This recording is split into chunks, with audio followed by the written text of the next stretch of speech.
The snow had stopped falling when Jacob raised his hand and pointed toward the horizon. We all stopped walking, our breath rising in clouds, our bodies trembling from exhaustion and cold. Through the white expanse that stretched endlessly in every direction, through the pale light of the winter sun that gave no warmth, we saw it. A thin column of smoke rising into the sky, gray against white against blue, steady, unwavering, a sign of life where we had seen nothing but death for 7 days. My name is Daniel, and I was there that morning when hope returned. I was the city man among them, the physician who had joined the wagon train west with medical supplies and foolish dreams of frontier practice. I had meant to bring healing. Instead, I had watched people die of cold and hunger and despair as we wandered lost through the endless winter.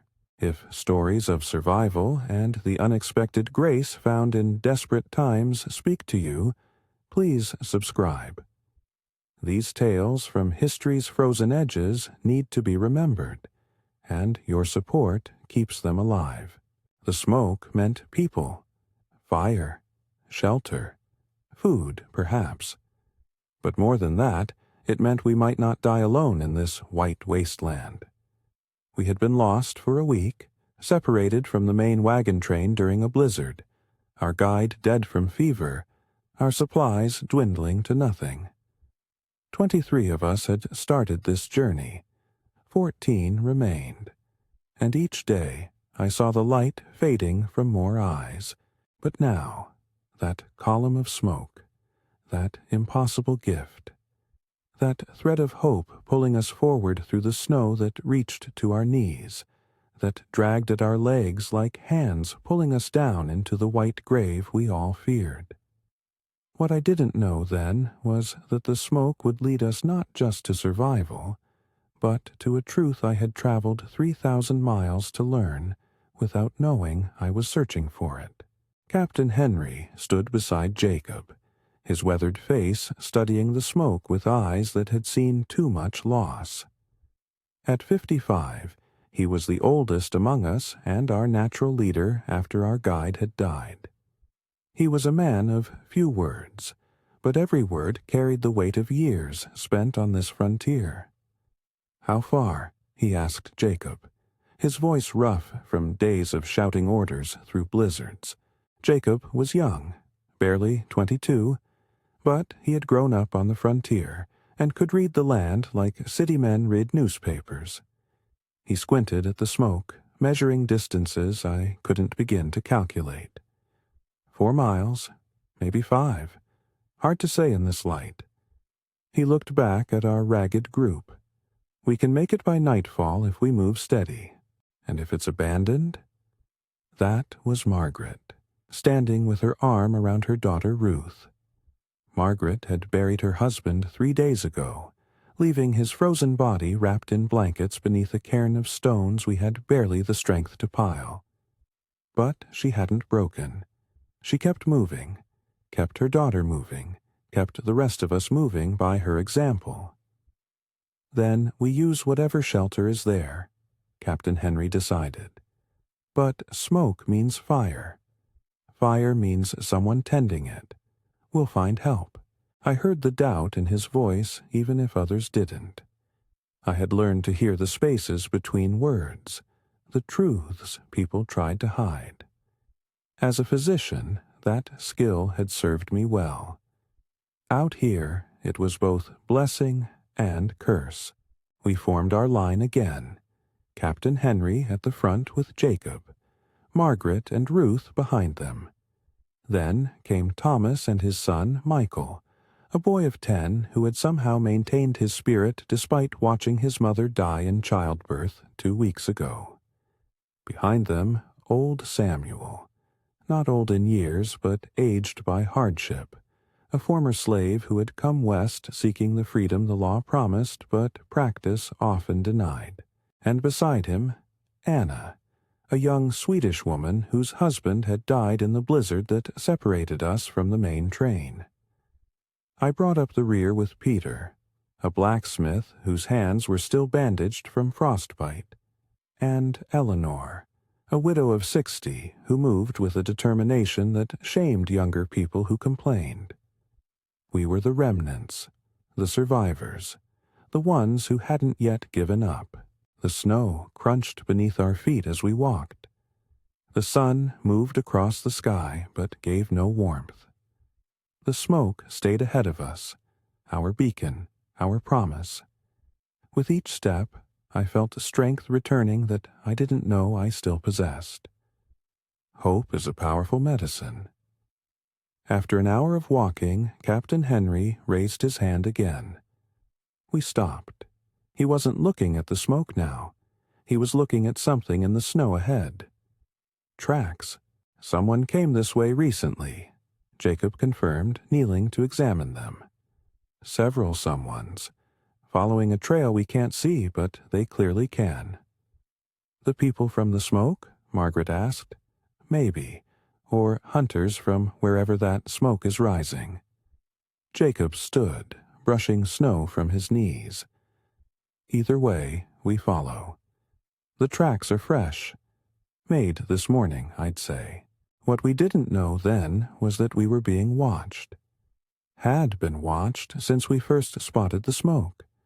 And a decision was being made about us, about whether we were worth saving, or whether the winter should be allowed to take us as it had taken so many others. We followed the tracks as they wound through the landscape, and I began to notice things I had been too exhausted to see before. The way the snow here was less deep in certain places, as if people had walked these paths so often that even fresh snow couldn't fully cover the trails.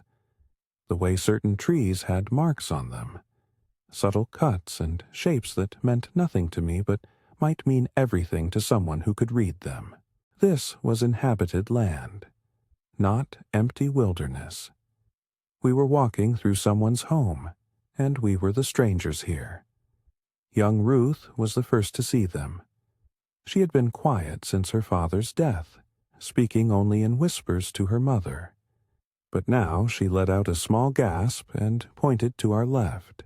3 figures stood among the trees, silent, watching.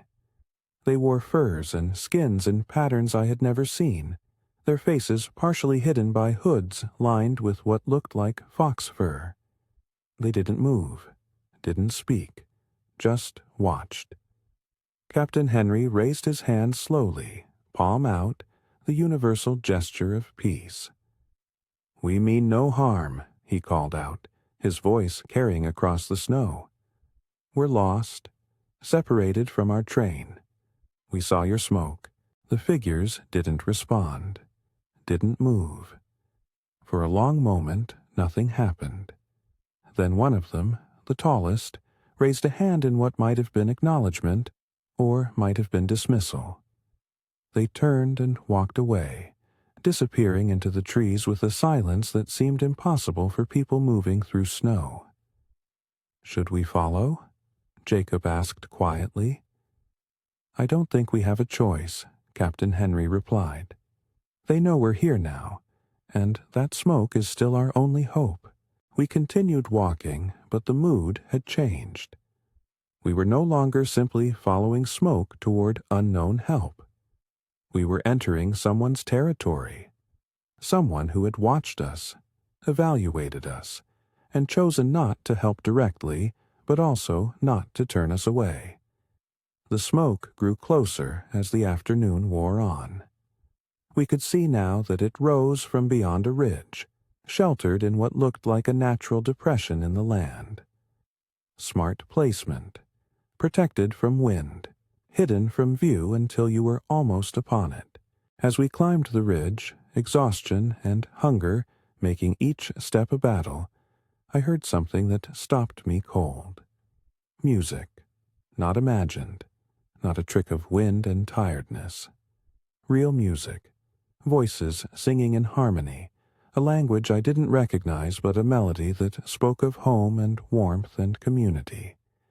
We crested the ridge and saw the village below. It wasn't large.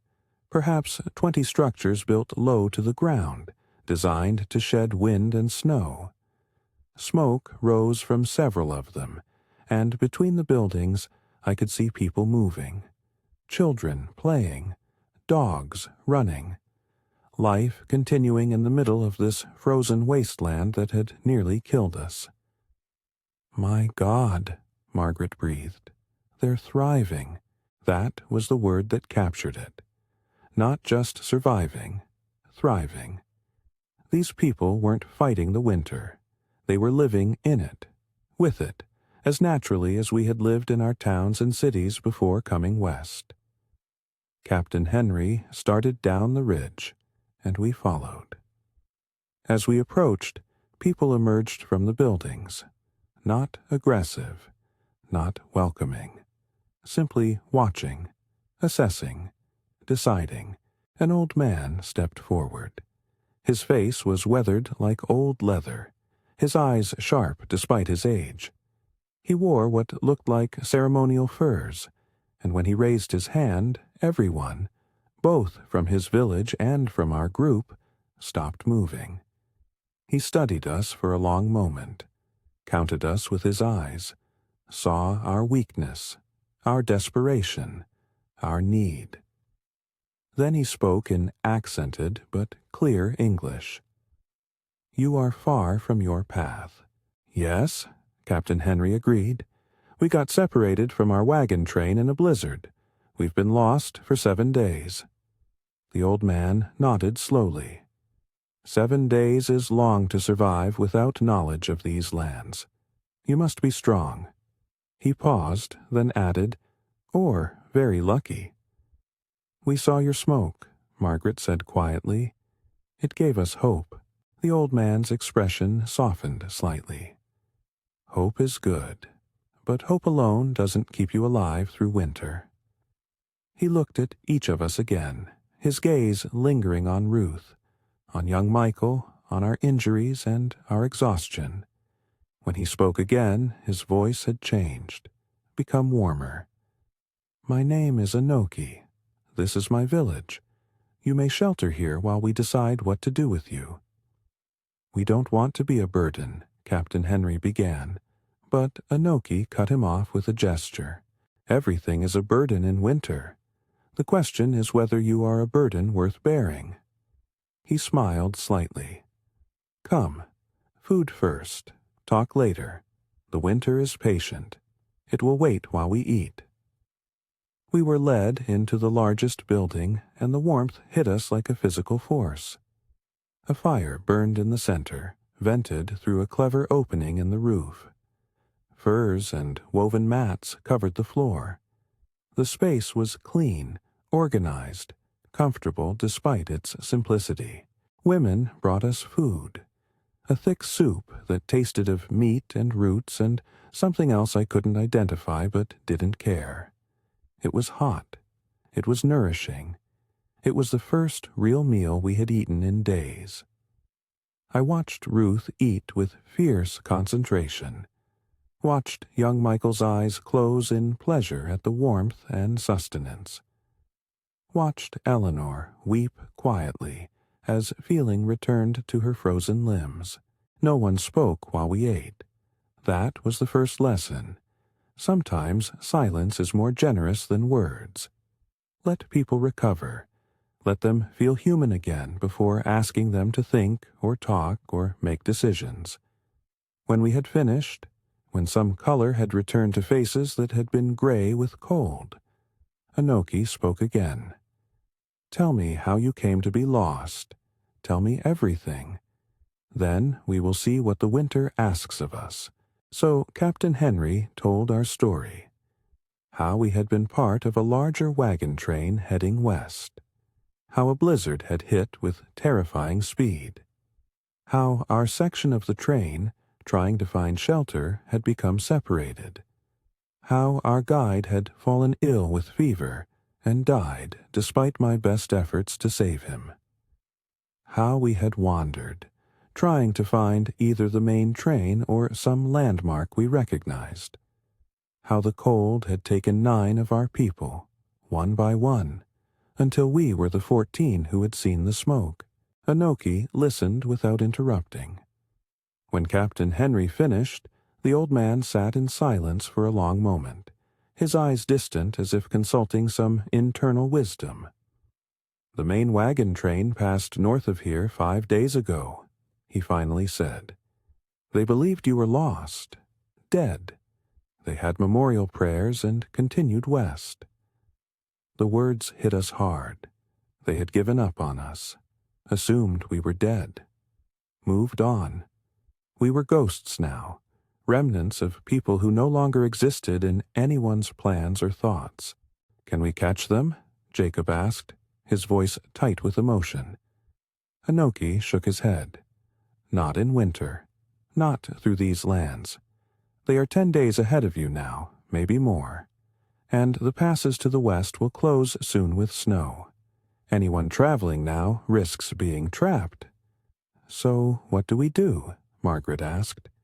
She wasn't crying, but her hand gripped Ruth's shoulder with desperate strength.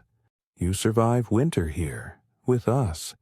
And in spring, when the passes open, you continue your journey." Anoki looked around at his people who had gathered to hear this discussion.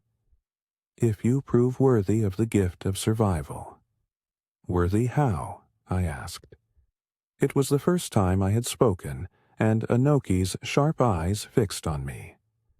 "Who are you?" he asked. "Daniel. I'm a physician." "Ah." Something shifted in Anoki's expression. "A healer. That is good. We will need your skills."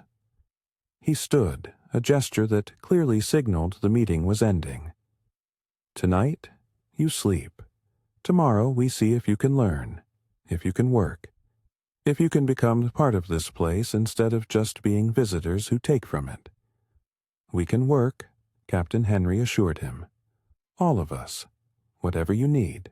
Good, because winter is long, and no one survives long winter without purpose."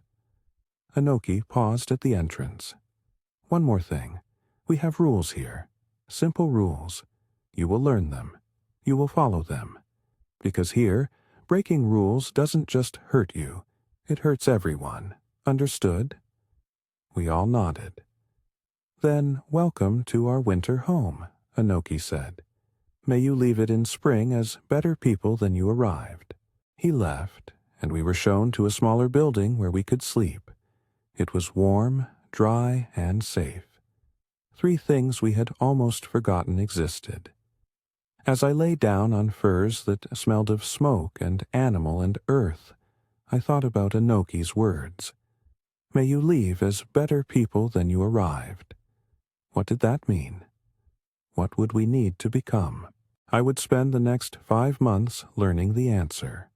And in learning it, I would discover truths about strength and community, and what it truly means to survive that would change everything I thought I knew about medicine and healing and life itself.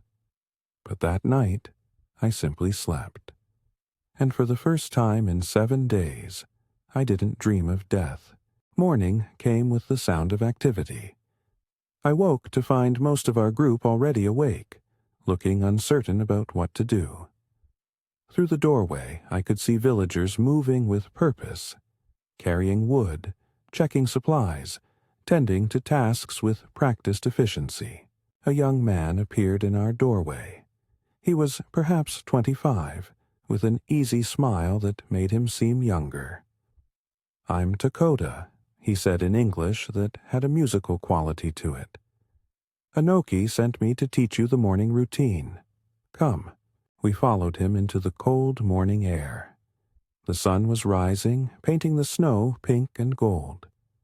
Dakota led us through the village, showing us where water was fetched from a stream kept flowing by some method I didn't understand. Where wood was stored, where waste was disposed of far from living areas. How fire was maintained through the night, so it never had to be restarted from scratch. "Everything here has a reason," Dakota explained as we worked. Nothing is random. Our people have lived in this land for generations. We have learned what works and what doesn't. When you understand the reasons, the work makes sense.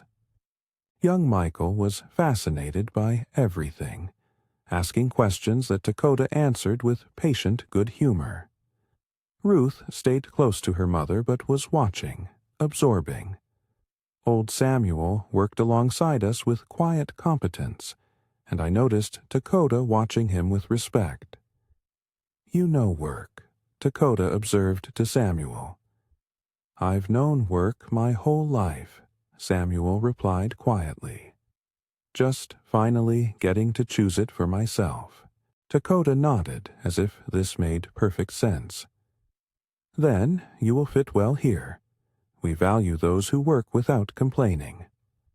After the morning tasks were completed, we gathered again in the large building for a meal of something like porridge, sweetened with what tasted like maple syrup. As we ate, Anoki appeared with several other elders. "Today you begin to learn," he announced. "Each of you will be paired with someone from our village. They will teach you skills, how to dress for this cold, how to move through snow, how to fish through ice, how to preserve food, how to make clothing that keeps you warm, everything you need to survive here." "Why?" Peter asked, his bandaged hands awkward around his bowl. "Why spend time teaching strangers?" Anoki smiled. "Because that is how knowledge survives, by being shared, by being passed on. If we hoard what we know, it dies with us. If we teach, it lives forever." He paused. "Also, you have things to teach us. Your doctor, he has knowledge we can use. Your blacksmith, his skills are valuable. Everyone has something to give.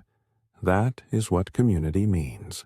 I was paired with the village's healer, a woman named Nuna, who was perhaps 40 years old, with hands that moved with sure, confident grace. She took me to a smaller building that served as something between a medicine lodge and a learning center. "Show me what you know," she said simply, gesturing to supplies she had laid out. Herbs, roots, barks, things I couldn't identify. I explained what I knew of medicine, the theories I had learned in the city, the practices of bleeding and purging that were considered advanced treatment. Nuna listened politely, then gently pointed out that many of my advanced treatments would likely kill patients rather than help them. "The body wants to heal," she explained. "Our job is to help it, not fight it. Here." She held up a root. "This brings down fever. This one eases pain. This bark stops bleeding. Simple, natural. The forest provides what we need if we know where to look." "How do you know what works?" I asked, genuinely curious. "Generations of watching, trying, learning. Sometimes people died from our mistakes, but we remembered those mistakes, didn't repeat them, and slowly, very slowly, we learned." She looked at me seriously. "Your city medicine, it will learn too, but it is young, still making mistakes, still learning. Out here, we don't have time for mistakes, so we use what we know works." It was humbling. I had come west thinking I would bring healing to the frontier. Instead, I was learning that the frontier had its own healing, often more effective than anything I had learned in medical school. What she taught me that first day would save lives later. But more than that, it taught me humility.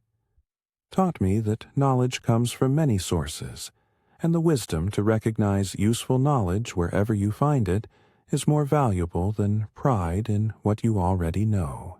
Meanwhile, Margaret was learning to tan hides with the village women. Jacob was learning tracking and hunting with Dakota. Peter, despite his injured hands, was working with the village's toolmaker, learning how they crafted implements that could withstand brutal cold. Eleanor was teaching the village children English in exchange for learning their language. Even young Ruth and Michael were being absorbed into the group of village children, learning through play the skills they would need to survive. That night, as we gathered in our sleeping house, we shared what we had learned. There was excitement in the telling, a sense that we were discovering something important. We weren't just surviving anymore. We were learning, growing, becoming something new. But not everyone was adapting easily. Thomas, who had said little since his wife's death, finally spoke. These people, they live so simply, so primitively. Is this what we gave up civilization for? To live like savages? The word hung in the air. Ugly, ignorant. Captain Henry's voice was sharp. Thomas, that word doesn't apply here. These people have survived in conditions that nearly killed us in a week. They have knowledge we desperately need. They're sharing it with us, teaching us, feeding us. They're not savages. They're our teachers. But, no buts. We're guests here. We show respect. We learn what they offer to teach. We contribute what we can. And we're grateful. Henry's voice softened slightly. I know you're hurting. We all are. But don't let grief make you blind to grace when it's offered. Thomas fell silent, but I could see the struggle in his face. He wasn't wrong to feel lost, disoriented by how different this life was from what he had known. But he was wrong to dismiss it. That night, Anoki came to our house and asked if he could tell us a story. We gathered around as he settled near the fire, his old face animated in the flickering light. Long ago, he began, when the world was young, there were two brothers. One believed he was strong because he could kill bears. The other believed he was strong because he could survive winters. The first brother mocked the second, called him weak, said survival was nothing compared to the glory of killing a great beast. Anoki paused, letting the story breathe. Then came a winter like no winter before. Long, cold, cruel. The first brother was strong, yes, but he didn't know how to preserve food, how to stay warm, how to wait patiently for spring. He starved, he froze, he died. The second brother survived, not because he was stronger in body, but because he was wiser in spirit. He knew that true strength isn't about fighting. It's about adapting, about learning, about respecting what you cannot change and working with what you can. He looked around at all of us. You are like the first brother now, strong in some ways, but weak in the ways that matter here. You can learn to be like the second brother, or you can remain proud and probably die when the next hardship comes. The choice is yours. The story settled into us like seeds planted in dark soil. I thought about it as I fell asleep, wondering which brother I had been in my old life, and which brother I wanted to become. The days fell into a pattern. Morning tasks, lessons and work, evening meals together, stories by the fire. Slowly, our ragged group began to transform. We learned to move in the snow without exhausting ourselves, to read the sky for coming weather, to fish through ice holes with patience that would have seemed impossible a month ago, to work together on tasks too large for individuals. Young Michael thrived, his natural curiosity making him a quick learner. Ruth began to smile again, playing with the village children, picking up their language faster than any of us. Eleanor discovered a gift for languages and became an informal translator. Samuel's quiet competence earned him respect from everyone, and I watched as barriers that had existed in our old world simply didn't exist here. Margaret flourished in unexpected ways. The village women taught her not just practical skills, but a kind of confidence I hadn't seen in her before. She had survived her husband's death, kept her daughter alive through conditions that killed stronger men, and now she was discovering she was capable of even more than she had known. And I was learning that healing wasn't just about treating disease. It was about helping people be whole, about community care, about the connection between physical health and spiritual health and the health of relationships. Nuna taught me things that weren't in any medical text. How touch could heal, how listening was medicine, how the healer's role wasn't to fix everything but to support the body's own healing while caring for the spirit that inhabited it. Your medicine tries to control, she told me one day as we prepared remedies. Our medicine tries to support. Both have their place. But in this land, control is an illusion. Better to work with nature than try to dominate it. 3 weeks into our stay, a child fell ill.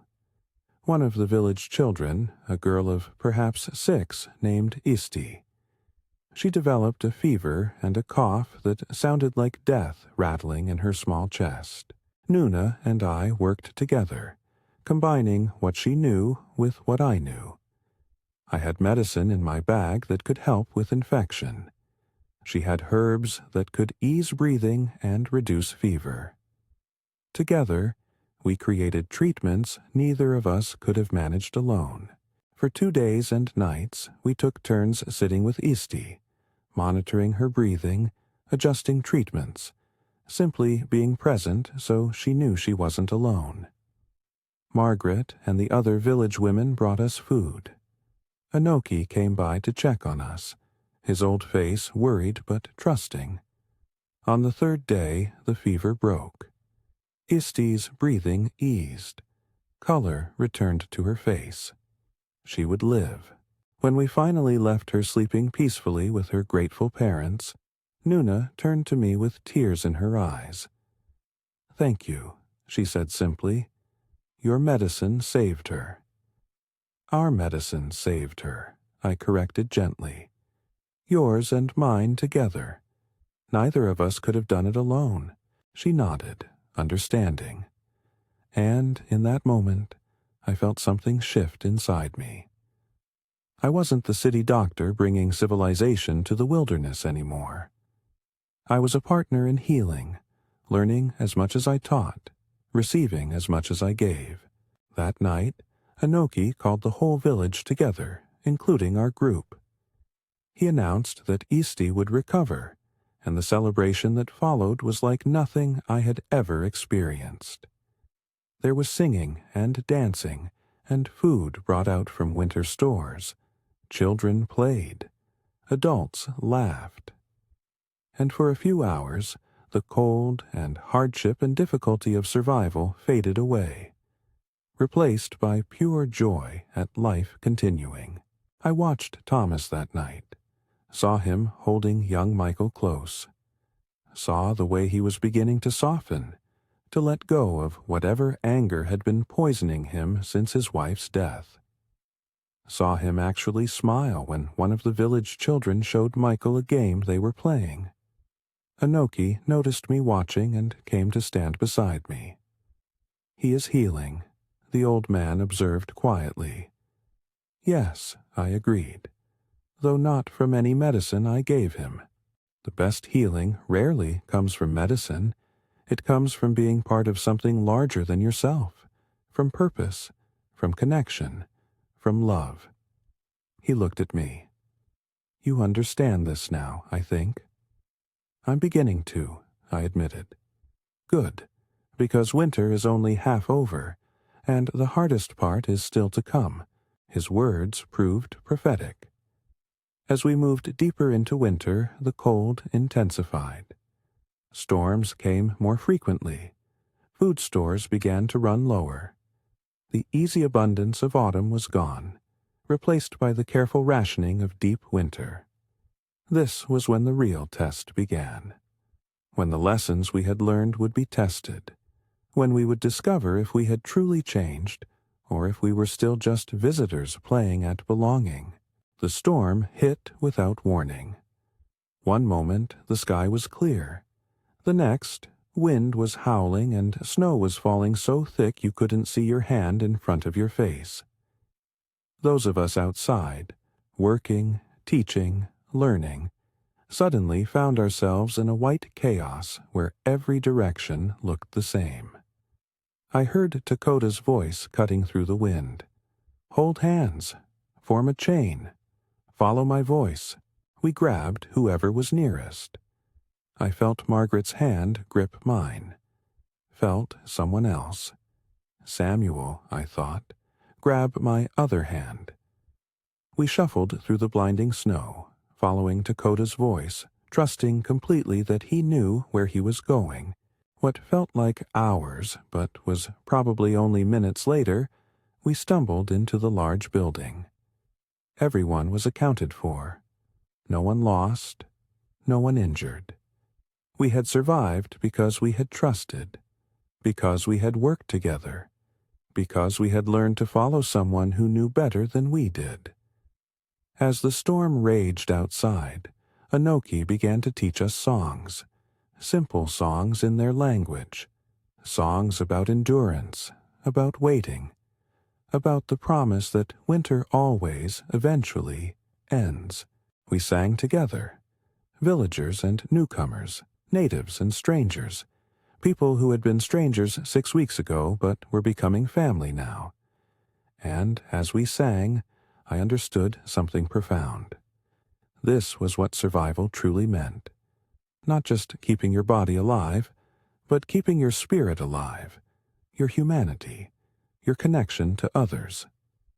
The songs were medicine more powerful than anything in my bag. The storm lasted 3 days. 3 days of being confined together in close quarters. 3 days of sharing stories and songs and the last of the food. 3 days of learning that true strength isn't about fighting, but about enduring together. When the storm finally broke and we emerged into a world transformed, snow piled twice as high as before, the landscape completely changed, we faced a new crisis. The food was gone, or nearly gone. We had perhaps a week's supply left if we rationed carefully. "We must hunt," Anoki announced. "Now, before the animals burrow too deep for winter." Jacob immediately volunteered, along with several of the village hunters, but Anoki shook his head. "Not just hunters. We all go, even those who have never hunted, because this concerns all of us. Everyone must help. Everyone must contribute." So we went, all of us who could walk. Children stayed with Eleanor and the elders, but everyone else, men and women, experienced hunters and complete novices, formed hunting parties and spread out across the snow. I was in a group led by Dakota, along with Margaret, Peter, and several villagers. Dakota taught us as we walked, how to read the tracks in the snow, how to move silently despite the crunching snow, how to position ourselves so the wind carried our scent away from prey. We walked for hours, seeing nothing but snow and trees and the tracks of animals that had already passed. My legs ached. My lungs burned from the cold air. But I kept moving because everyone else was moving, because giving up wasn't an option, because we needed this. Then Dakota raised his hand. We froze. Ahead, partially hidden by a stand of trees, was a deer. Young, but large enough to feed the village for several days. What happened next happened in slow motion. Dakota signaled to 2 of the village hunters to circle around, signaled to the rest of us to stay still, barely breathing. The hunters moved like shadows, like wind, like nothing at all. And then, with precision that spoke of generations of practice, they made their kill. It was quick, clean. The deer barely suffered. And immediately, Dakota began speaking in his language. words that sounded like gratitude, like apology, like acknowledgement that we took life to preserve life. Always we thank the animal, he explained to us as we helped prepare it for transport back to the village. It gives its life so we can live. This is sacred. This is not sport or entertainment. This is survival with honor. We returned to the village as heroes. The food would stretch our supplies enough to see us through to spring. But more than that, we had succeeded together. Even those of us who had never hunted had contributed, carrying supplies, marking trails, serving as lookouts. We had been part of something larger than ourselves. That night's feast was both celebration and ceremony.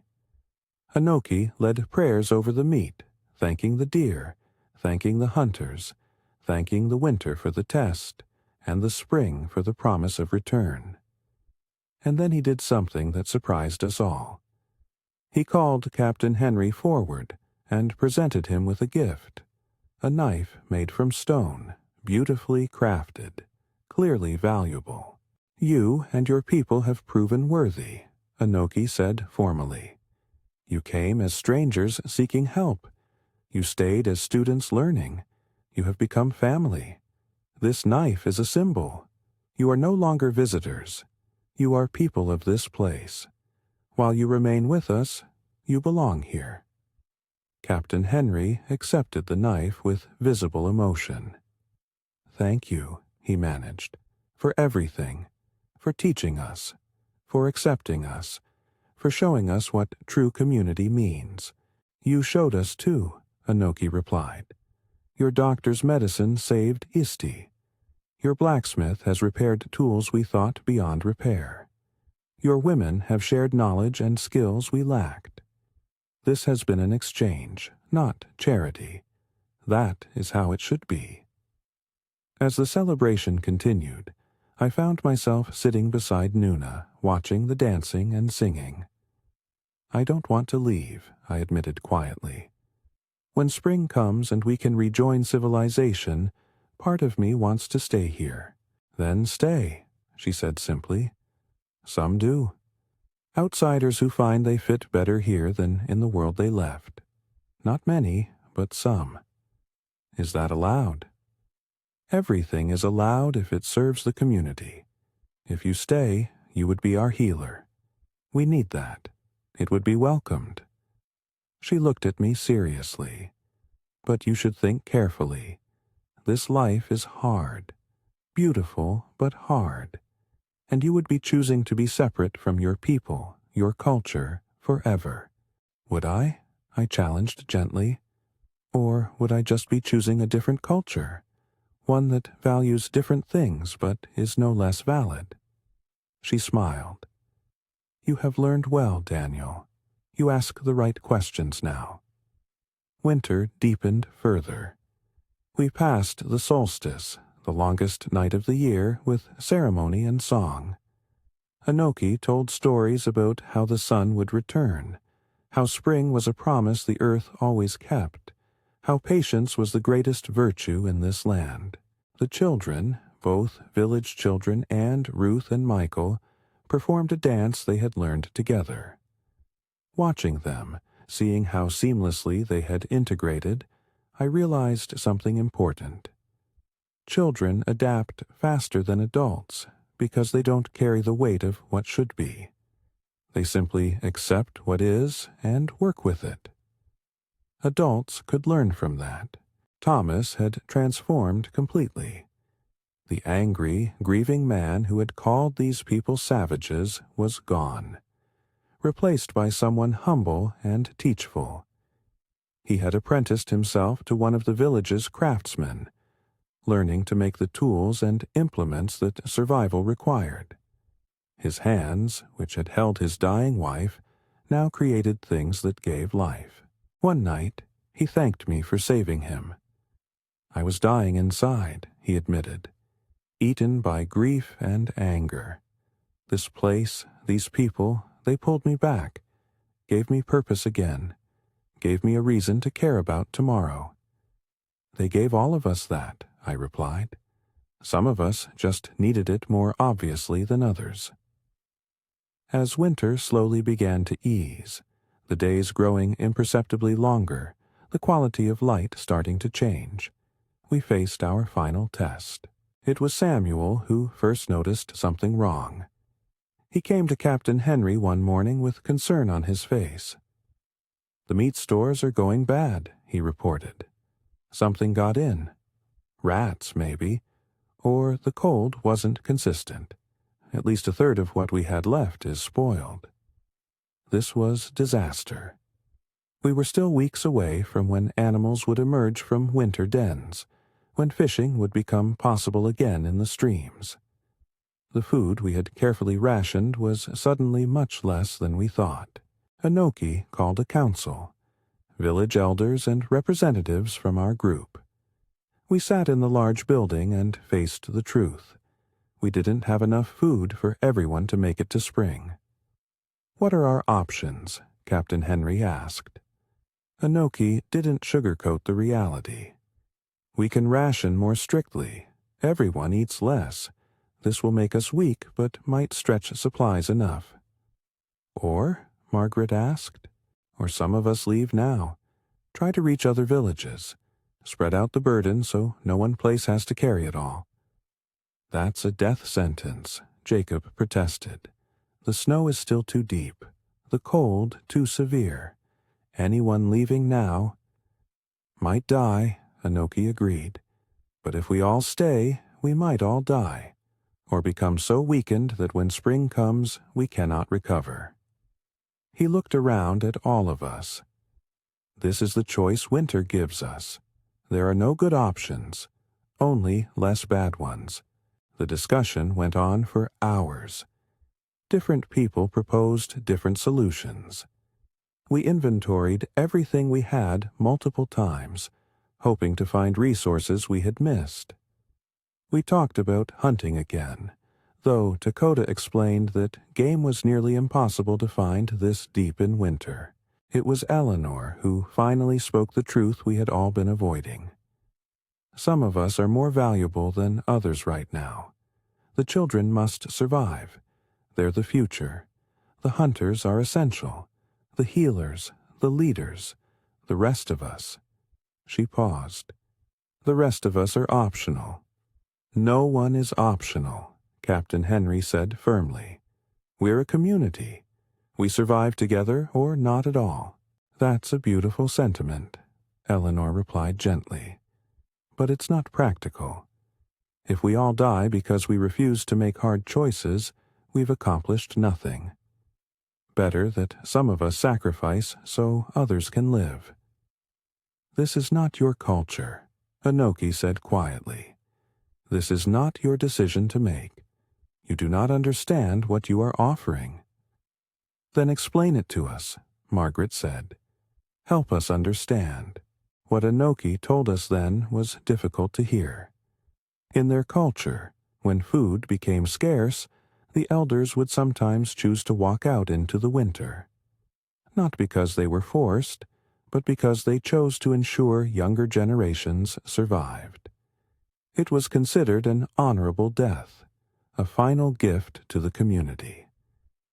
"But we don't ask this of anyone," Anoki emphasized.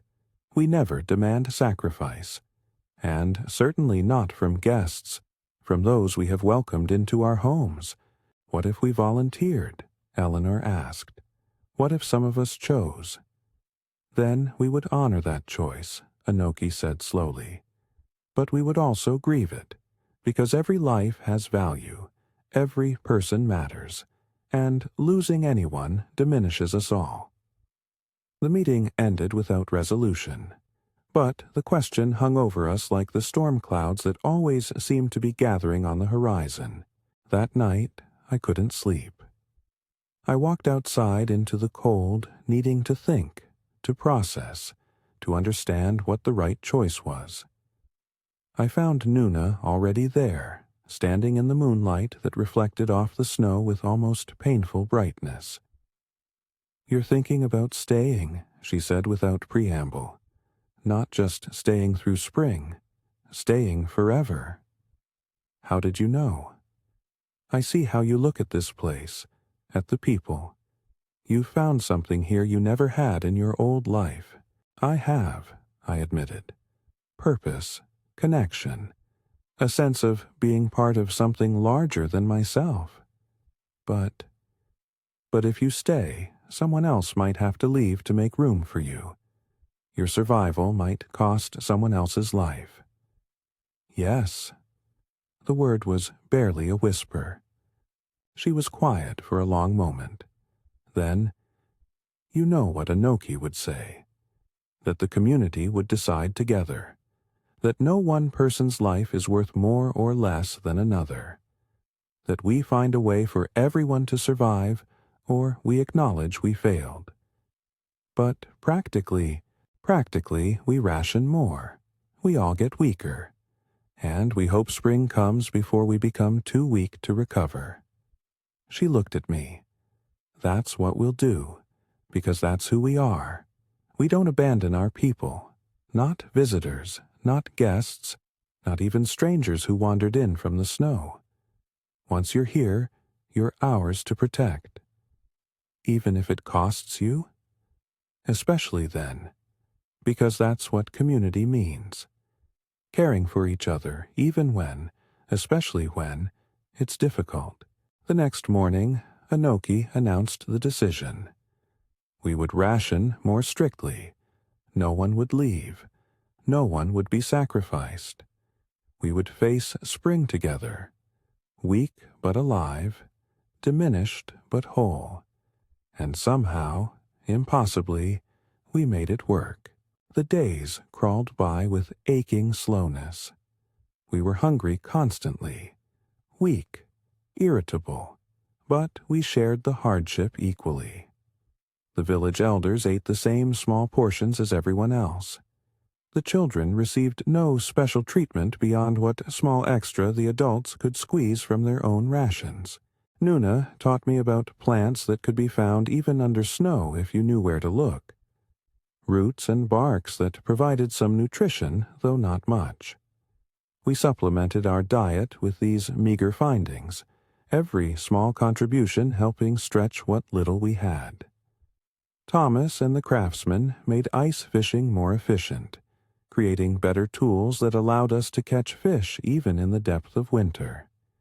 It wasn't much, but every fish helped. Every contribution mattered.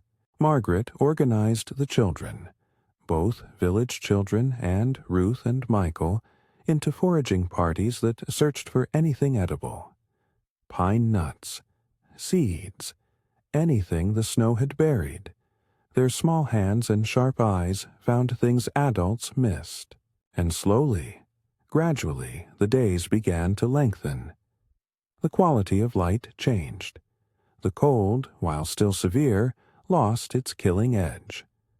Water began to drip from icicles during the warmest part of the day, freezing again at night but proving that change was coming. Spring was approaching. The first sign was a bird, a single robin, too early by weeks, but there nonetheless. Young Michael spotted it and ran through the village shouting, "Spring! Spring is coming!" The adults knew better. It would be weeks still before true spring arrived. But the bird was a promise, a reminder that winter always, eventually, ends. As the weather slowly improved, hunting became possible again. The first successful hunt brought tears to eyes that had been dry through weeks of hardship. Meat. Real meat. Enough to feed everyone properly for the first time in what felt like forever.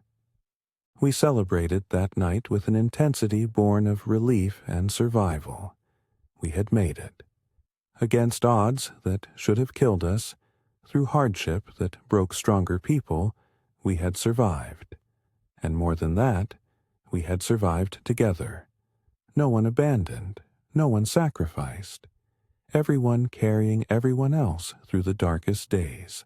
Anoki stood to speak, his old voice strong despite the weight he had lost. "This winter has been hard," he said. One of the hardest in living memory. But we survived it. And we survived it because we chose to be family to each other. Because we shared what little we had. Because we refused to give up on anyone. He looked at our group. At Captain Henry and Margaret and Jacob and all of us who had stumbled into this village as desperate strangers. You came to us asking for help. You stayed as students. You leave as brothers and sisters. The winter has tested you. You have proven worthy. You are people of this place now, for as long as you choose to be. Captain Henry stood, his eyes bright with emotion. Thank you, he said simply. For everything. For the food and shelter, yes, but more for the lessons. For teaching us what community really means, what survival really requires. We came west seeking a new life. We found it here in ways we never expected. What will you do now? Anoki asked. Spring is coming. The passes will open. You can rejoin your wagon train's path. Continue west to whatever destination you were seeking. Captain Henry looked at the rest of us, a silent question in his eyes. We had discussed this in quiet conversations over the long winter. Now the decision was upon us. Some of us will continue west, Henry said slowly. Margaret and Ruth want to reach the settlement where Margaret's sister lives. Jacob has family expecting him in California. Thomas wants to start fresh where no one knows his grief. And the others? Anoki asked, though I suspected he already knew the answer. The others would like to stay, if you'll have us. Henry gestured to include me, Samuel, Peter, Anna, Eleanor, and young Michael. We've found something here we don't want to leave. Purpose, community, home. Anoki smiled. Then stay. Build your lives here. Become part of our village not just for a winter, but for all winters to come. We will be richer for your presence. The following weeks were busy with preparation. Those who were leaving needed to be equipped for travel. Supplies were gathered. Routes were planned. Dakota would guide them west to where they could pick up the wagon trail again, and those of us who were staying began the work of truly integrating into the village. Not as guests anymore, but as members. I would be the village's second healer, working alongside Nuna. Samuel would help with construction and the heavy work his strength suited him for. Peter would apply his blacksmith skills to creating tools. Eleanor would continue teaching, both language and other subjects. Anna would work with the women in their various tasks. And young Michael. Michael would grow up as a child of this place, learning both the old ways and bringing new perspectives that would enrich the village. The day came when Margaret and Ruth and the others who were leaving stood ready to go. We gathered to say goodbye, and the emotions were complex. Joy that they would continue their journey. Sadness at the separation. Gratitude for the time we had shared. Ruth clung to Michael, the two children who had bonded through shared trauma and survival. "I'll miss you," she whispered. "I'll miss you too," Michael replied. "But you're going to have adventures. You're going to see California and the ocean and everything we talked about. And you're going to grow up learning to hunt and track and survive in ways I never will," Ruth said, managing a smile through her tears. Margaret embraced me. "Take care of him," she said quietly. "Michael, he's staying because he wants to be like these people, like you, strong in the way that matters." "I will," I promised. "And you take care of yourself and Ruth. Remember what you learned here." "I will," she said. "Always." They left as the sun rose, walking into a landscape still covered in snow but no longer hostile.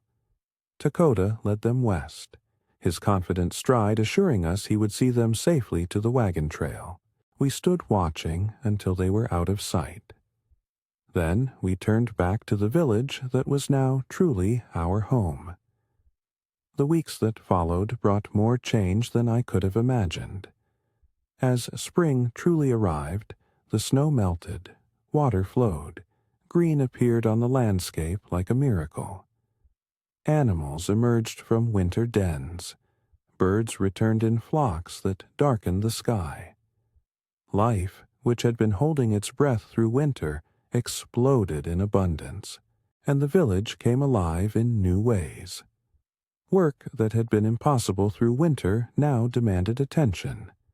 Repairs to buildings, planting of gardens, preparations for the year ahead. I worked alongside Nuna, learning about the plants that grew in this region, their medicinal uses, the seasons for harvesting. She taught me with patience and good humor, correcting my mistakes gently, celebrating my successes genuinely. Samuel became one of the most respected men in the village, his quiet competence and humble wisdom earning him a place in the Council of Elders despite his relative youth. The barriers that had defined his life in the world we left behind simply didn't exist here. He was valued for what he contributed, not limited by what he looked like. Young Michael thrived, growing strong and skilled under Takota's teaching.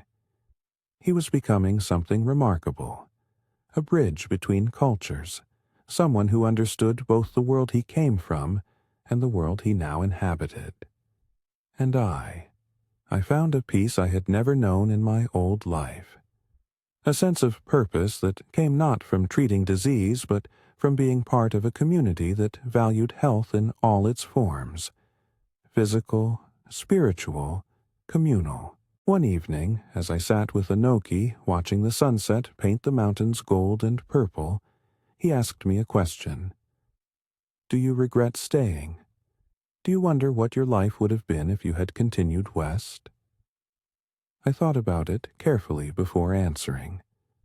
Sometimes I wonder, but I don't regret. I found what I was looking for here. I just didn't know I was looking for it. What were you looking for? Belonging, purpose, a way to heal that went beyond just treating symptoms to addressing what makes us truly whole. I paused. In the city, I was a physician. A good one, I think. But I was treating diseases without understanding the people who had them. Here, I learned that healing is about relationships, about community, about helping people be whole in every way. Anoki nodded. You understand now what we tried to teach you that first winter. Survival is not just about staying alive. It's about staying human, staying connected, staying purposeful. Yes, I agreed. I understand now. Years passed. The village grew and changed. Children were born. Elders passed peacefully into death, their wisdom passed on to those who came after. Seasons cycled. Winter came and went, each one a test. Each one survived through the same principles of community and cooperation. I became not just a healer, but a leader. My knowledge valued, my counsel sought. I married a woman from the village, Kaya, who taught me to see beauty in things I had overlooked, who challenged me to keep growing even when I thought I had learned all I could. We had children who grew up knowing 2 cultures, speaking 2 languages, understanding that strength comes in many forms, and wisdom from many sources. Samuel lived to an old age, dying peacefully surrounded by people who loved him, having found in this place the freedom and respect he was denied in the world of his birth. His funeral was attended by everyone in the village, testimony to the impact one life can have when lived with integrity and purpose. Michael grew into a leader, his unique perspective, understanding both native ways and pioneer culture. making him invaluable as more settlers passed through the area.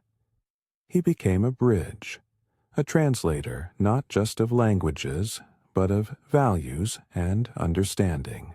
And I grew old. My hands became less steady, my eyes less sharp. But my knowledge deepened, my understanding expanded.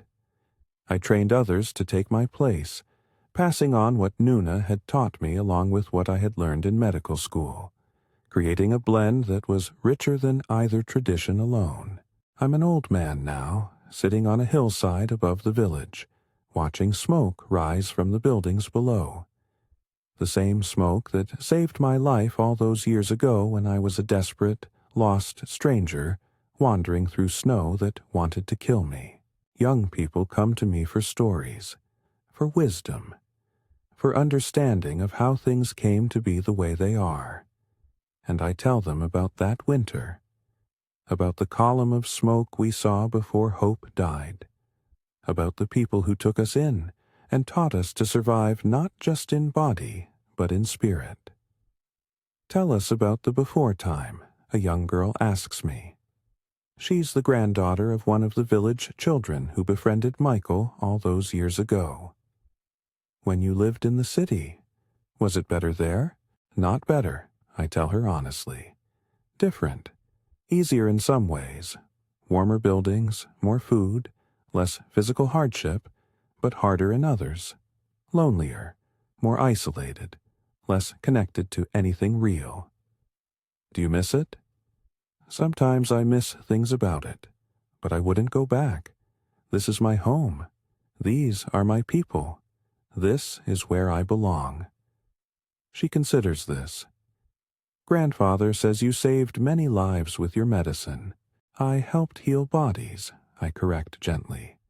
But this place, these people, they saved something more important. They saved my soul.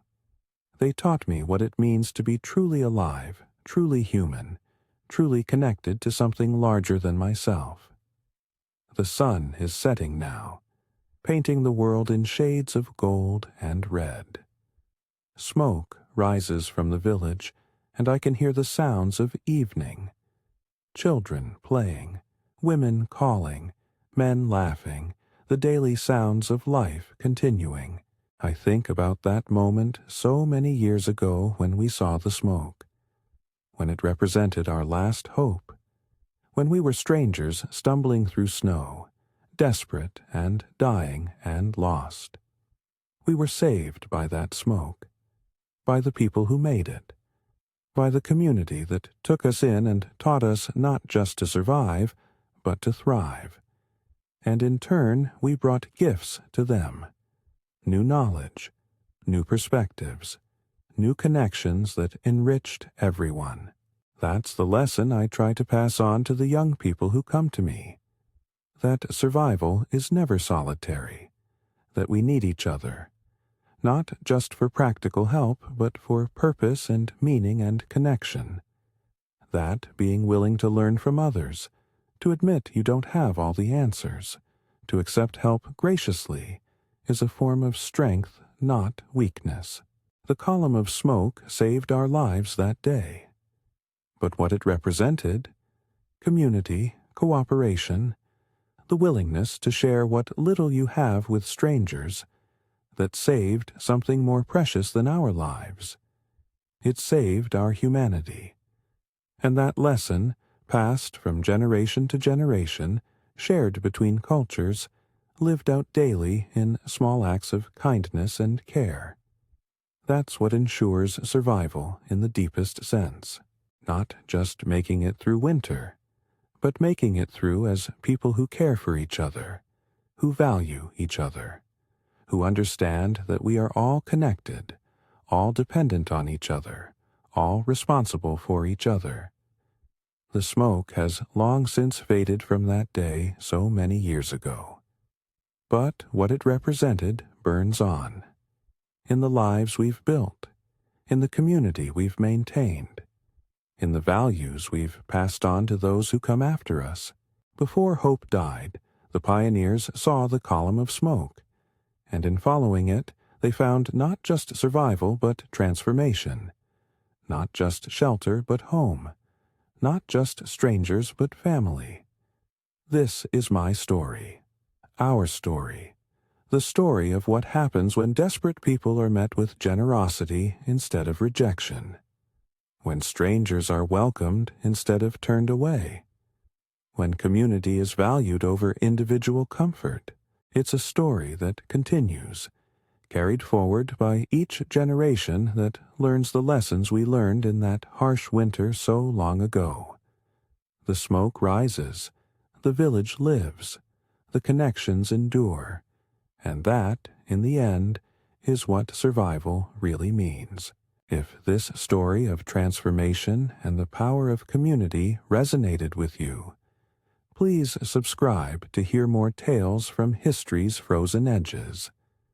These stories remind us of what we're capable of when we choose connection over isolation, when we open our hearts to those different from us, when we value wisdom from unexpected sources. Thank you for walking this journey with Daniel through the winter that changed everything. May we all find our own column of smoke when we need it most, and may we all be willing to be that smoke for others who are lost in the cold. Você é roteirista profissional especializado em histórias de sobrevivência contemplativa para YouTube. Seu objetivo é criar narrativas que prendam o espectador do início ao fim, maximizando retenção e engajamento para monetização. Informações do roteiro. Título da história. As Sopastad 9, architected a 18,000-word narrative with specific structural requirements and character framework. Usuário quer que eu crie roteiro de 18.000 palavras seguindo o prompt extremamente detalhado. O título é As soon as the last horse stopped, the pioneers heard the river under the ice. Preciso seguir todas as diretrizes. 18.000 palavras exatas. Tom sereno e contemplativo. Primeira pessoa.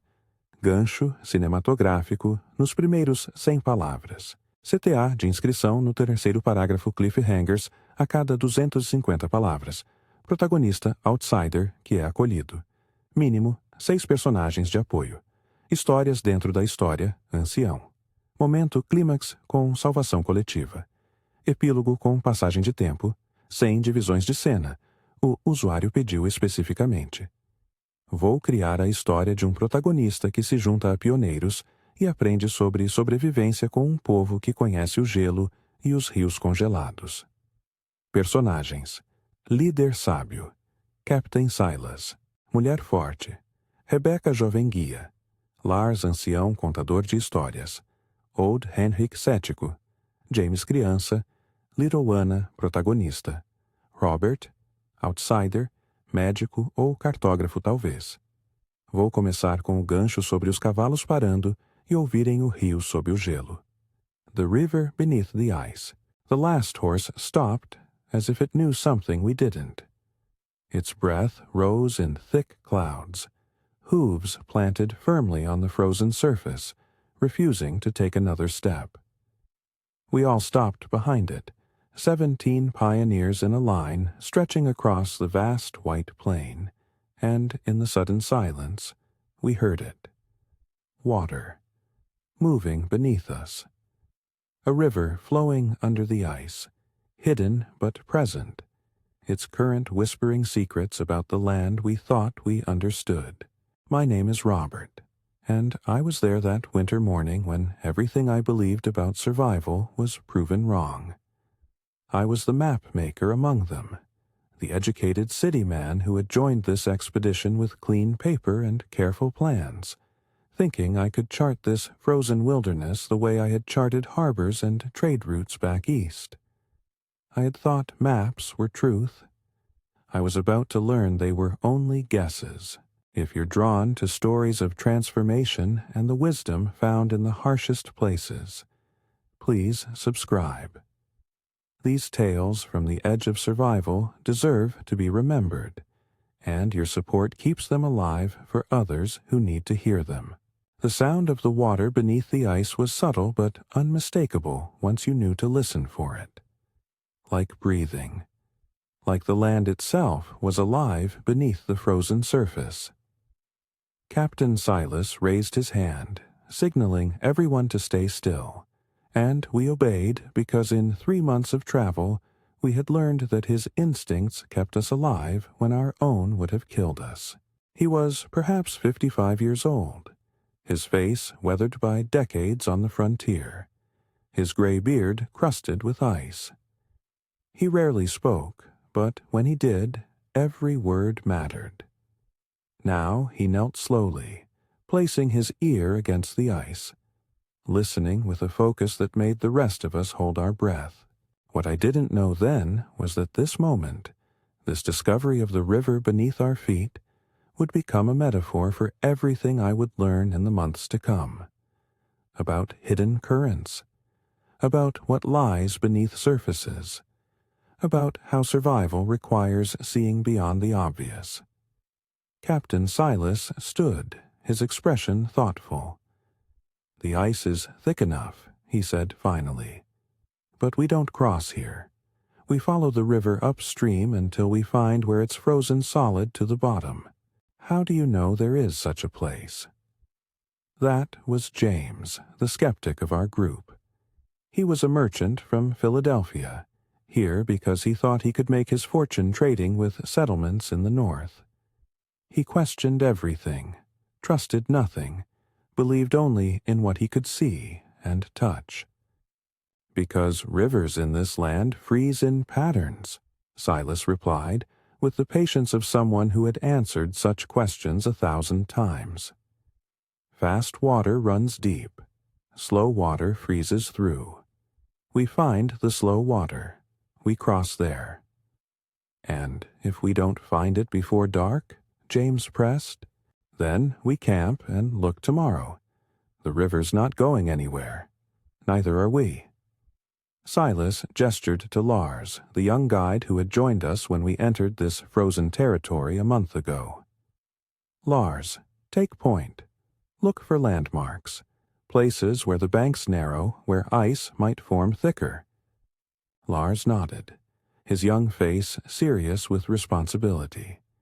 He was barely 20, but he had been born in this land, raised by people who understood ice and cold and survival in ways we city folk never would. He moved to the front of our line, studying the landscape with eyes that saw things I was still learning to recognize. We followed him upstream, our horses moving cautiously now, alert to something we couldn't see but they could sense. The line of our small caravan stretched across the white expanse. 3 wagons, 17 people, 12 horses, everything we owned in the world balanced on wooden wheels that had barely survived the journey this far. Rebecca walked beside the lead wagon, her hand on the neck of the horse pulling it. She was perhaps 35, strong in the way that working women are strong, with hands that could birth a calf or sew a shirt or fire a rifle with equal competence. She had buried her husband 2 years ago and decided to come north because, as she told me once, staying where you are doesn't bring back what you lost. Might as well move forward and see what's waiting. Her daughter Anna walked beside her, a girl of 8 with her mother's practical nature and a curiosity that made her ask questions I didn't know how to answer. She saw things adults overlooked, small details, subtle changes, the beauty in harsh landscapes. "Mr. Robert," she called back to me now, "why does the river keep flowing when everything else is frozen?" "Because moving water is harder to freeze than still water," I explained, walking forward to join her. "The current keeps it liquid even in cold that would freeze a pond solid." "Like how people who keep moving survive better than people who just sit still?" she asked, with the directness of children who haven't learned to hide their thoughts. The observation struck me silent. Out of the mouths of children, as they say. "Yes," I finally agreed. exactly like that. Old Henrik, riding in the second wagon, had heard the exchange. He was perhaps 70, too old for this kind of journey, but here anyway because, he claimed, he wanted to see one more new thing before he died. He was the keeper of stories, the one who entertained us around evening fires with tales that were part history, part myth, part wisdom disguised as entertainment. "The girl understands," he called out, his voice carrying across the cold air. "The frozen things die. The flowing things survive. This is the first lesson of the North." "What's the second lesson?" Anna asked immediately. Henrik smiled, his weathered face crinkling. "Ah, child, the second lesson comes later. First, we must learn to listen to what the ice tells us." We walked for hours, following the sound of water beneath ice, following Lars as he led us through a landscape that looked identical in every direction to my untrained eyes. But he knew where he was going. He read signs I couldn't see. Subtle changes in the snow's texture, the way ice reflected light differently in different places. Markers left by people who had traveled this way before. As the afternoon sun began to sink toward the horizon, Lars raised his hand. "Here," he called back, "this is where we cross." We gathered where he stood, and he pointed to the ice ahead. "See how the surface is different? Rougher, duller. That's ice that froze slowly, froze deep. The river here is shallow, the current slow. The ice goes all the way to the bottom." "You're certain?" Captain Silas asked, though it wasn't really a question. He was testing Lars, teaching him to be confident in his knowledge. "I'm certain," Lars replied firmly. Then, to prove it, he jumped. Hard. The ice didn't crack, didn't groan. It was solid as stone. "Good," Silas said. "Then we cross now, while we have light. Single file. Space the wagons. If anyone hears cracking, stop immediately and back up slowly. Understood?" We all nodded. This was the moment we had been preparing for since we heard the river beneath us.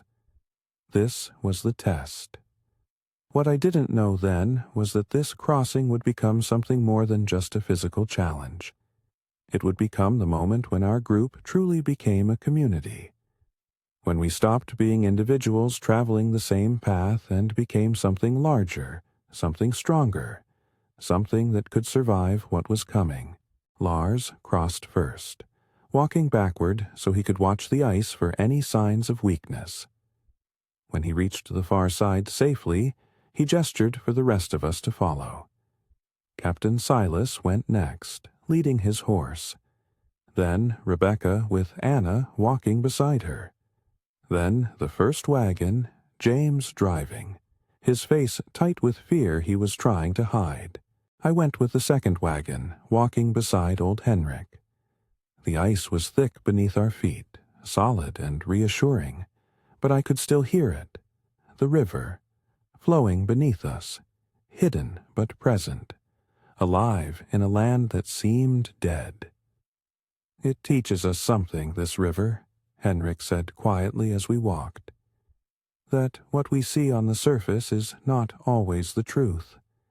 That life continues in hidden places. That the world is more than what appears to our limited eyes." "You sound like you're preparing to tell a story," I observed. He smiled. "Always. But this one is too long for walking. Tonight, by the fire, I'll tell you about the river that saved a village. And you'll understand why we listen to water, even when we cannot see it." We made it across safely, all of us, all the wagons, all the horses. On the far side, we made camp as the sun set, painting the snow in shades of pink and gold and purple that seemed impossible in a landscape so harsh. We built fires. We heated food. We gathered in a circle as the cold deepened and the stars emerged, bright enough to cast shadows. and Henrik told his story. Long ago, he began, his voice taking on the rhythm of practiced storytelling. There was a village in the far north. Good people, hardy people. They knew the land, knew the seasons, knew how to survive the long dark winters. But one year the winter came early. Too early. The people had not finished their preparations. Their food stores were not full. Their firewood not sufficient. They faced a winter that might kill them all. Anna pressed closer to her mother, listening with wide eyes. The rest of us leaned forward, drawn in by Henrik's voice and the story it carried. The village leader was a wise woman named Sigrid. She gathered the people and said, "We must find more resources. We must search the land for what we need." So they spread out, searching. But the snow was deep. The cold was bitter. They found nothing. And despair began to settle over the village like another layer of snow. Then a child, a boy younger than our little Anna here, was playing on the ice of the frozen lake. He lay down, pressing his ear to the surface the way children do, listening to nothing in particular. And he heard it. Water, flowing beneath the ice. A river that fed the lake, still moving even in the deep freeze.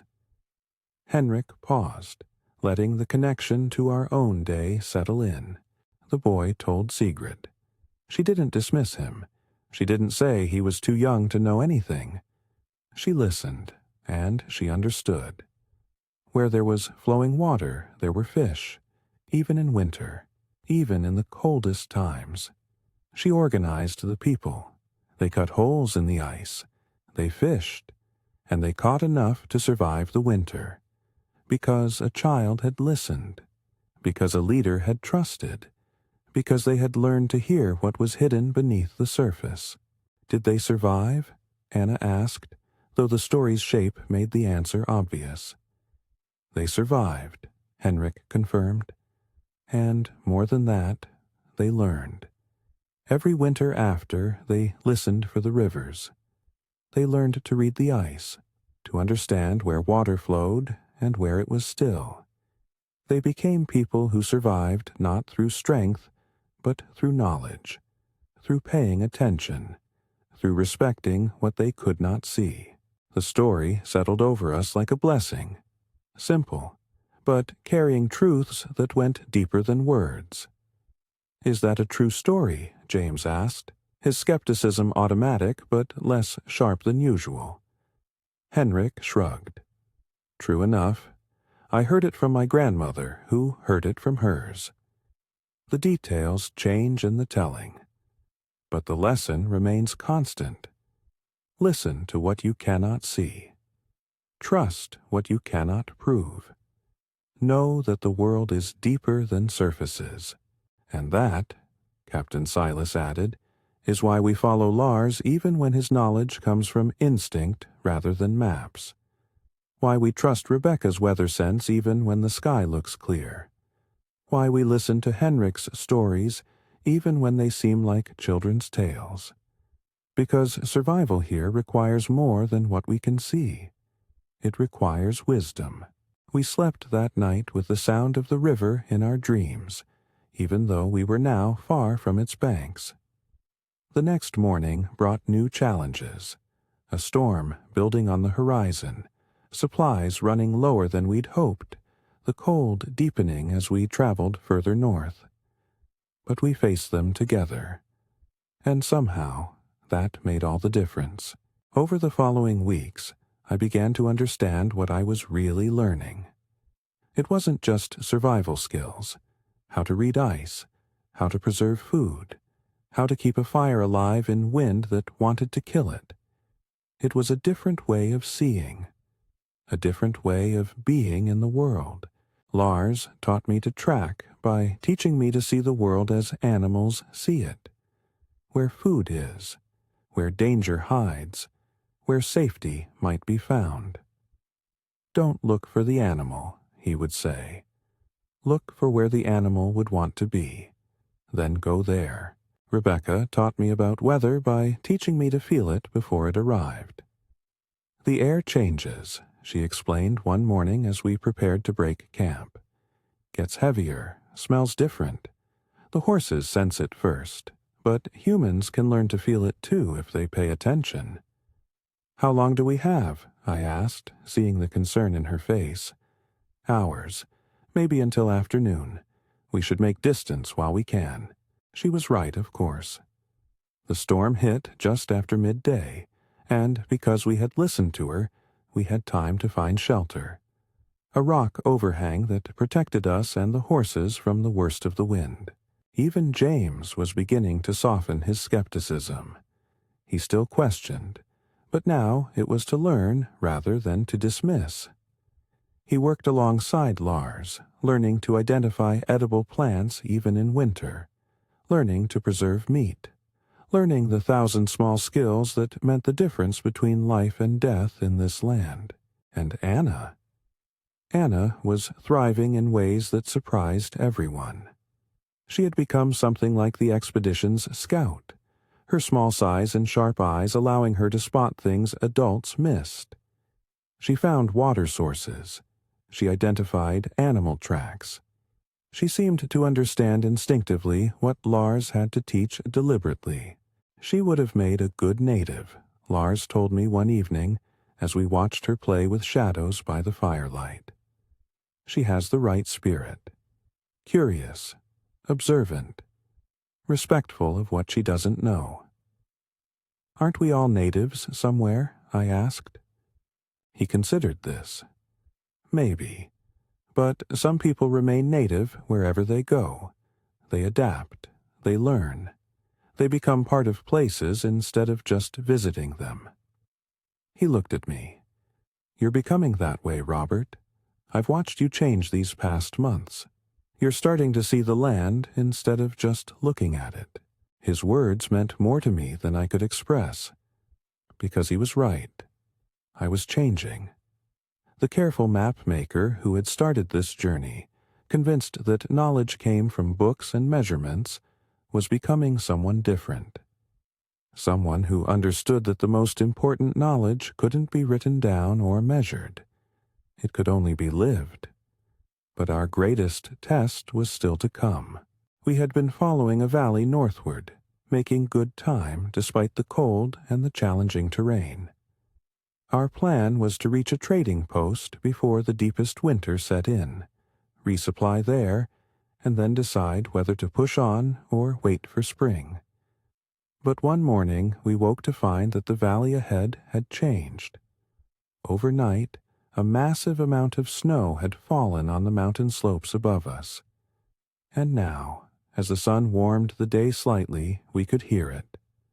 A rumbling, distant but growing closer. Avalanche, Captain Silas said flatly. Coming down the valley, we need to move, now. There was no panic, no shouting, just immediate, focused action. We had perhaps 15 minutes, maybe less, before the wall of snow reached us. We couldn't outrun it. The valley was too narrow, the snow too deep for the wagons to move fast enough. Leave the wagons, Silas ordered. Take only what you can carry. Horses first, then people. Lars, lead us to high ground. Now, we abandoned everything. Months of supplies, our shelter, the things we thought we needed. We grabbed what we could, blankets, food, weapons, and followed Lars as he ran for a ridge to the east, a narrow path that climbed steeply but would take us above the avalanche's path. The horses panicked. Rebecca and I worked together to calm them, to guide them up the narrow path. Anna stayed with her mother, her small face pale but calm. James helped old Henrik, supporting the old man as he climbed faster than seemed possible for someone his age. Behind us, the rumble grew to a roar. I risked a glance back and saw it. A wall of white, churning and rolling, destroying everything in its path.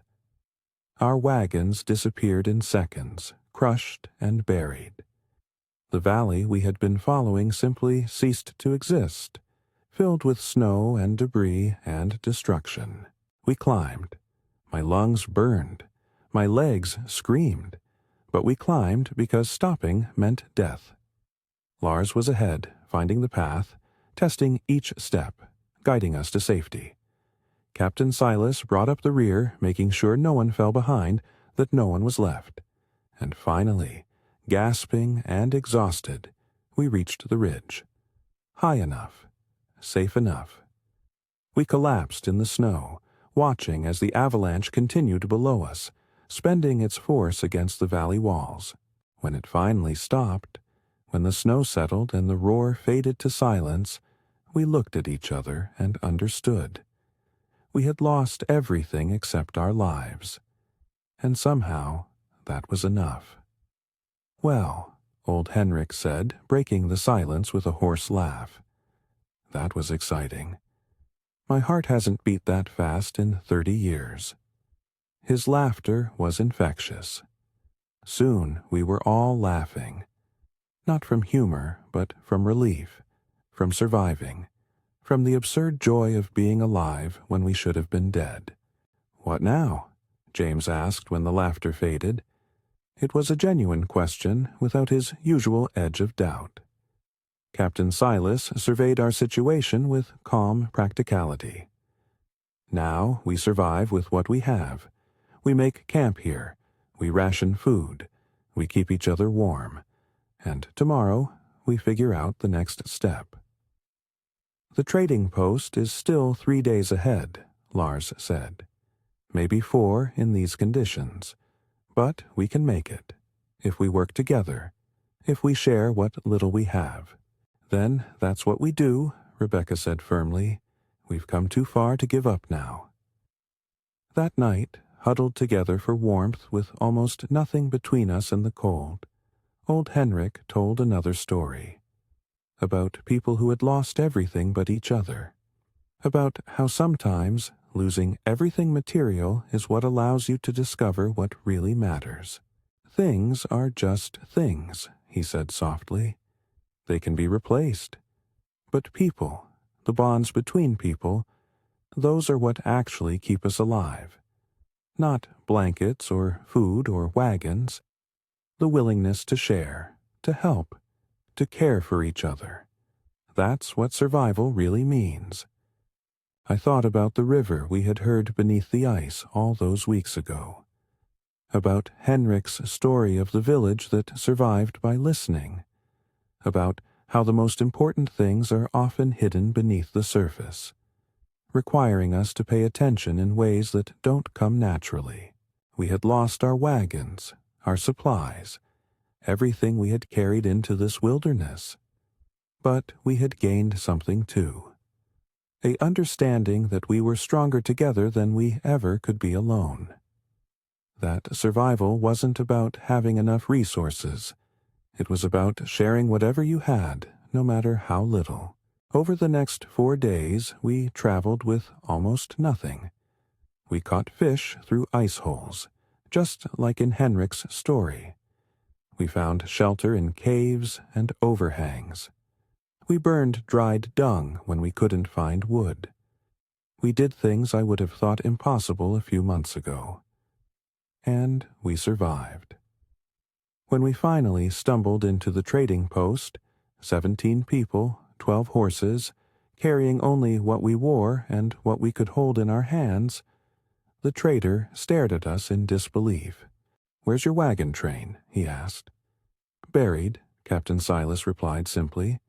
"We had to choose between things and lives. We chose lives." The trader nodded slowly, understanding. "Then you chose well. Things can be replaced. You can't." He gestured to his post. "Come, eat, warm yourselves.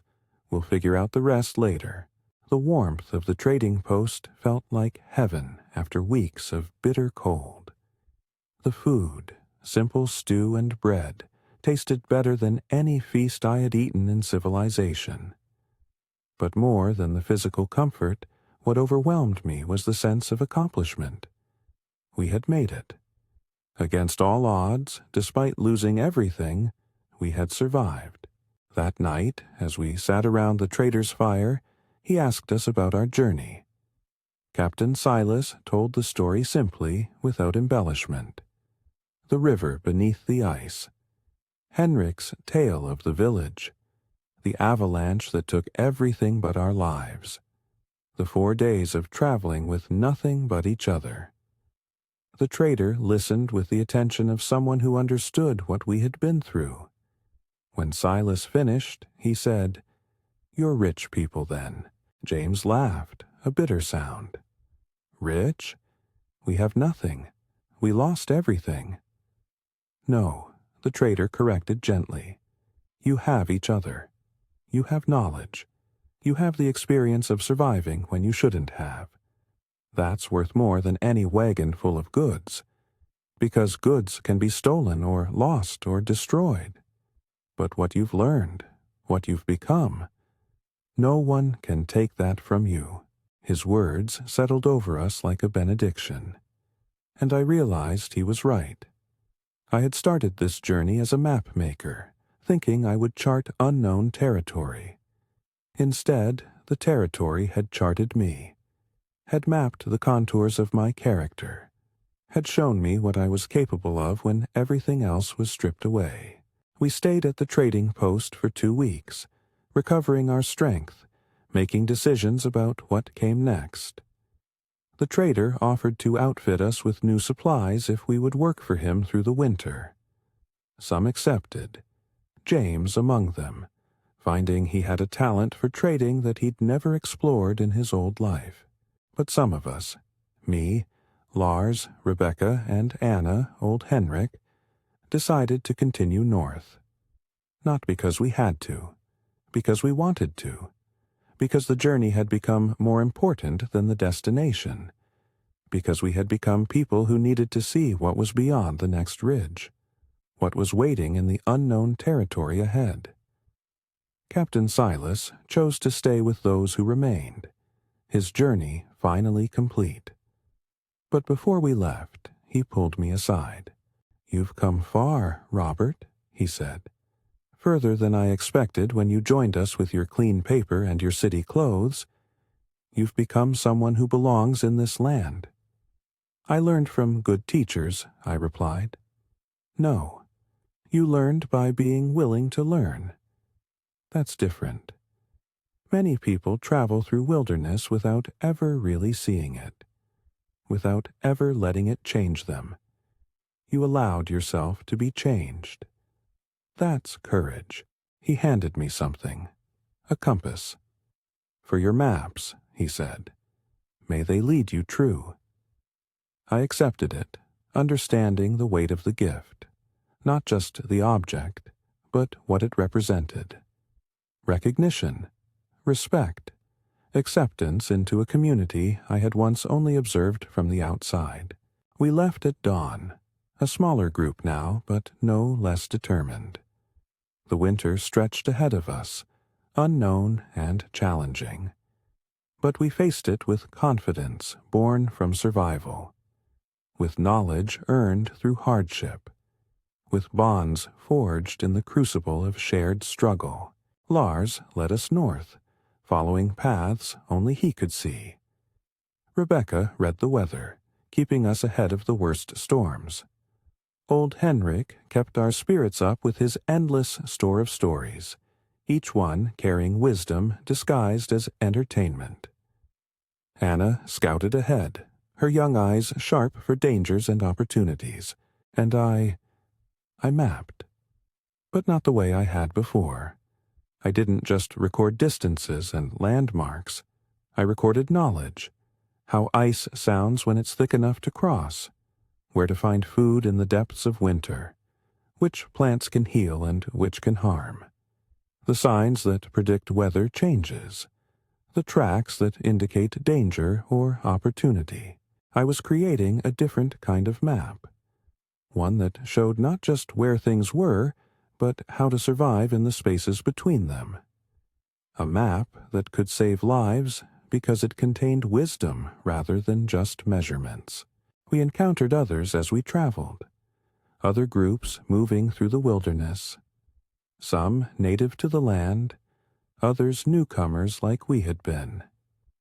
We shared what we knew about the river beneath the ice, about listening before assuming, about the importance of community over individual resources, and we learned from them. New techniques for staying warm, different approaches to finding food, songs that made the dark winters more bearable. Each encounter enriched us, added to our collective knowledge, made us better prepared for whatever came next. One night, camped in a sheltered valley with another group of travelers, old Henrik told his longest story yet. About the nature of home, about how it's not a place but a feeling, not walls and roofs but connections between people, not staying where you were born but finding where you belong. "I've lived in many places," he said, his old voice soft in the firelight. "Seen many lands, met many people, and I've learned that home is not behind us or ahead of us. It's with us, in the bonds we forge, in the people we choose to travel beside, in the knowledge we share and the care we show." Anna, now 9 years old and growing wise beyond her years, asked, "So are we home now? Even though we're traveling?" Henrik smiled. "Yes, child, we're home, because we're together, because we carry home with us wherever we go. And that's a powerful magic, to be home even in the wilderness, to be safe even in danger, to be whole even when we've lost everything we thought we needed." Years passed. The journey continued. We reached settlements and helped them thrive. We traveled through territories that had never seen outsiders. We became bridges between different peoples, different ways of knowing, different approaches to survival. Rebecca eventually settled in a northern village, teaching others what she had learned. Anna grew into a remarkable young woman who became a guide herself, leading others through the territory we had mapped together. Lars continued north, always seeking what was beyond the next horizon, always learning, always growing. Old Henrik passed away peacefully one spring morning, surrounded by people who loved him. His last words a story about rivers flowing beneath ice, about hidden currents that keep life moving even in the coldest times. And I kept mapping. But my maps became legendary, not for their accuracy, but for their wisdom. People sought them out not to find places, but to learn how to survive in them. My maps showed where to find food in winter, how to read weather signs, where ice was safe to cross, which plants healed and which harmed. I had become what I never set out to be, not just a map maker, but a teacher, a keeper of knowledge, a bridge between those who knew the land and those who were learning it. I'm an old man now, sitting by a fire in a settlement I helped establish, teaching young people how to make maps that matter, how to see beyond surfaces, how to listen to what's hidden, how to understand that the most important knowledge comes not from books, but from paying attention, from being willing to learn, from respecting what you don't yet understand. A young person asks me, "What was the most important thing you learned in all your years of mapping the North?" I think about the day the horse stopped on the ice, about the sound of water flowing beneath our feet, about Henrik's stories and Lars's guidance and Rebecca's weather sense, about losing everything in the avalanche and discovering what really mattered, about years of travel that taught me more about myself than about territory. The most important thing I learned, I tell the young person, is that there are always rivers beneath the ice, always hidden currents we can't see, always more to the world than what appears on the surface. And survival, true survival, the kind that keeps your spirit alive along with your body, requires learning to listen for those hidden rivers, to trust what you can't prove, to respect what you can't see, to understand that wisdom often comes from unexpected sources if you're humble enough to receive it. And one more thing, I add, remembering Captain Silas and Rebecca and Lars and all the others who taught me by example. We survived together, or not at all. The maps I made show territory, yes. But what they really show is connections. Between people, between knowledge and need, between those who have learned and those who are still learning. Those connections, those are the real rivers beneath the ice, invisible but essential, hidden but life-giving, always there if you know how to listen for them. The young person nods, understanding or beginning to understand, and I see in their eyes the same thing that must have been in mine all those years ago when I first heard the river beneath the ice. Curiosity, wonder, the readiness to learn. I hand them a blank piece of paper and a pen. Make your own map, I tell them. Not of places, but of wisdom. Not of what you see, but of what you learn. Go out into the world, pay attention, listen, learn, and come back to teach others. That's how knowledge survives. That's how wisdom spreads. That's how we ensure the next generation can hear the rivers beneath the ice. They take the paper with reverence, understanding the weight of what I'm asking. Not just to map territory, but to become part of the living tradition of learning and teaching and passing forward what each generation discovers. As they leave, I watch them go and think about my own journey, about the map maker who thought he knew what maps were for, about learning that the most important things can't be measured or drawn, about discovering that survival is never solitary, never simple, never just about having enough resources. The fire crackles. Outside, snow falls gently. Somewhere beneath the frozen ground, rivers flow, carrying life through the coldest times, proving that what looks dead is often simply waiting, simply preparing, simply gathering strength for when the spring comes, and the ice breaks and everything hidden is revealed. I close my eyes and I can hear it still. The sound of water beneath ice, the whisper of hidden currents, the promise that life continues even in the coldest, darkest, most difficult times. If you know how to listen, if you're willing to learn, if you understand that surfaces lie but depths tell truth, this is what I pass on. Not just maps, but meaning. Not just knowledge, but wisdom. Not just facts, but understanding of how to live in a world that requires more than what we can see, measure, or prove. The river flows beneath the ice. Always. Even now. Even here.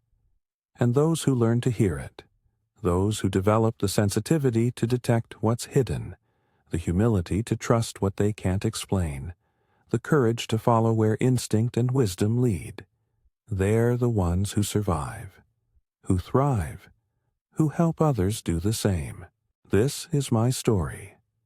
The story of a map maker who learned that the most important territories are internal, that the most valuable knowledge can't be written down, that wisdom comes from unexpected teachers if you are ready to be taught.